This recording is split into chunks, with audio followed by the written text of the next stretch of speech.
Bakit kaya gano'n yung akin? Yung approve sa akin is 19K sa form, pero sa online 20K, yung nakalagay na loan amount ko. Interesting question from ma'am sa ating Q&A with Proof AMN. It's about loan approval ni Pag-ibig sa MPL. Sige po ma'am, I will answer your question in a direct, concise, and with example. Let's get started. Unang-una ma'am, backgrounder muna tayo. Let's answer this question. When can I reloan my MPL? Answer, you can reloan your Pag-ibig MPL after paying an amount equal to at least 6 monthly amortizations and after satisfying the eligibility requirements. The outstanding balance of your existing loan shall be deducted from the loan proceeds of your new loan. So very clear po ma'am, no, na maka-reloan o renew tayo ng Pag-ibig MPL after paying ng 6 monthly amortization po. Yes ma'am, you heard me right. Kung may 6 months payment na tayo sa previous loan, pwede na tayo ka-reloan po ma'am.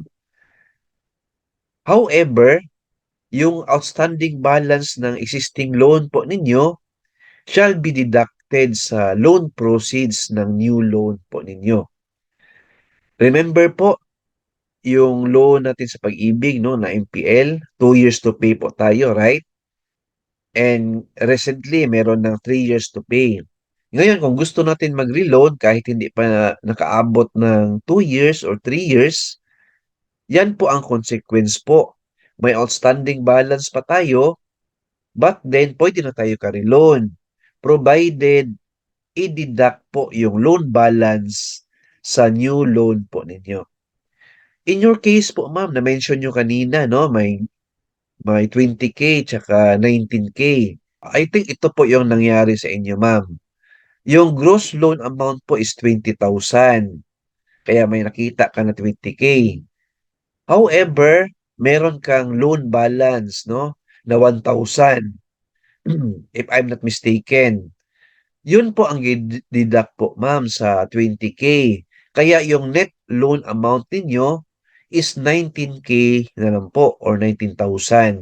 Yun po ang understanding ko po sa Pag-ibig MPL.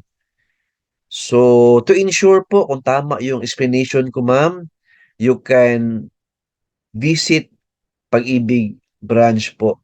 Anyway ma'am, congratulations na approve na po yung loan amount ninyo sa Pag-ibig MPL. I-clarify nyo lang po kung bakit 19K ang net loan amount. Alright? Thank you for watching. Please like, share this video, and subscribe to my YouTube channel. Thank you. God bless.